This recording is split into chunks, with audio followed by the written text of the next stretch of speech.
Andy, what's been the difficulty this year in terms of trying to find a rhythm and get going when you're getting a couple of starts here, a couple of starts there?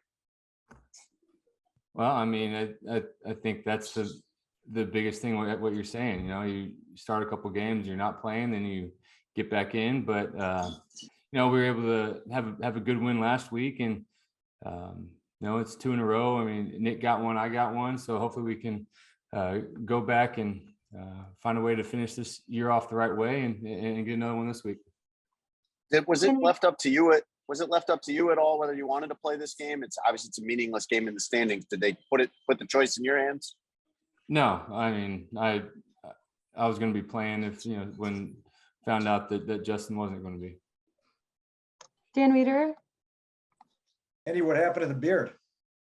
New look, new year, decided to shave it, and so starting fresh. When you look at this Vikings defense, obviously you guys overall just saw them a few weeks ago, but what for a quarterback presents the biggest challenges with some of the disguises they use and obviously some of the versatility of some of their best players? Yeah, they've got, do a great job disguising. And then just, some of the players that they have that are just, really good players. Harrison Smith's a big part of that. Kendricks, Barr, both those guys have worked together for so long and play so well together. So, I mean, you put all that together and, they can present you with some challenges for sure. Next question, Hub. Andy, it is kind of a follow-up to the new look and the new year. I realize that there's a game to be played in one Sunday and that there is a good chance that there'll be a lot of change here following the season. But have you thought at all about what you'd like to do in 2022, what you'd like to see happen? Would there be a desire to come back here if that were an option?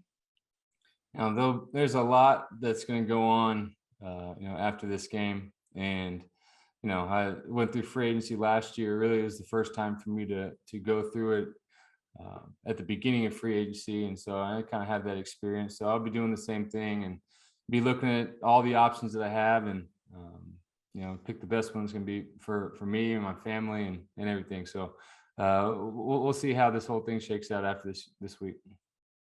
Next question, Alex Shapiro.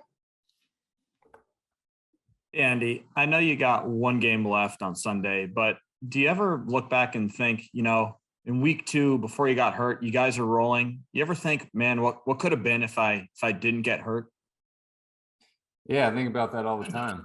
It's unfortunate how the whole injury happened and everything, not really getting touched. And, the things shifted from that point forward. And so, I mean, I do think about that, but I do understand that everything happens for a reason and trusting in God's plan over mine. And, I may not understand why it happened or when it happened and all that kind of stuff, but I know that I can trust that there's good that's come from it. And, there's been a lot of growth for me as a person, as a player since then. And I think that's some of the positives that you can take away from it. But I mean, I do think that, what would happen if I didn't get hurt that, week 2. Last question, Dan Reeder. Andy, after last Sunday's win, you spent some time back out on the field, taking some pictures and stuff. I was wondering if there was any extra significance to that moment for you or anything behind that. Talking about after the game? Yeah. Yeah. Well, we had some friends in town, so figured get them a chance to come on the field, see it, and everything like that. There's some friends from back home, so okay. I've done it a couple of times this year, just giving some people an opportunity to go down and see the stadium and everything like that. And then overall, you've been pretty good at retaining big picture perspective through really 10 months that have been unpredictable for you in a lot of different ways. What's your lasting sort of perspective on this year for you as a Bear? I mean, it's been up and down. There's a lot that's gone on and a lot of things that have been unexpected at times, but it's kind of just one of those things that you have to learn and grow from each experience that you have. And that's just kind of where I'm at.